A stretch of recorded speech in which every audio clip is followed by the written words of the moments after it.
અમદાવાદના સરખેજ પોલીસ સ્ટેશનમાં નવલસિંહ ચાવડા નામના તાંત્રિકની ધરપકડ થઈ હતી અને એણે પોતાની કબૂલાતમાં અલગ અલગ 12 મર્ડર કર્યા હોવાનું કબૂલ કરેલું હતું, જે પૈકીનું એક નગમા નામની યુવતીનું એણે ખૂન કરેલું હતું. એણે એ યુવતીને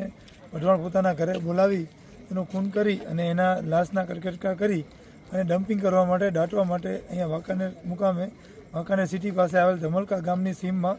એણે એક ખાડો ખોદાવી અને ત્યાં દાટેલ હતી. આ માટે એણે પોતાના ભાણેજ શક્તિસિંહની પણ મદદ લીધી હતી.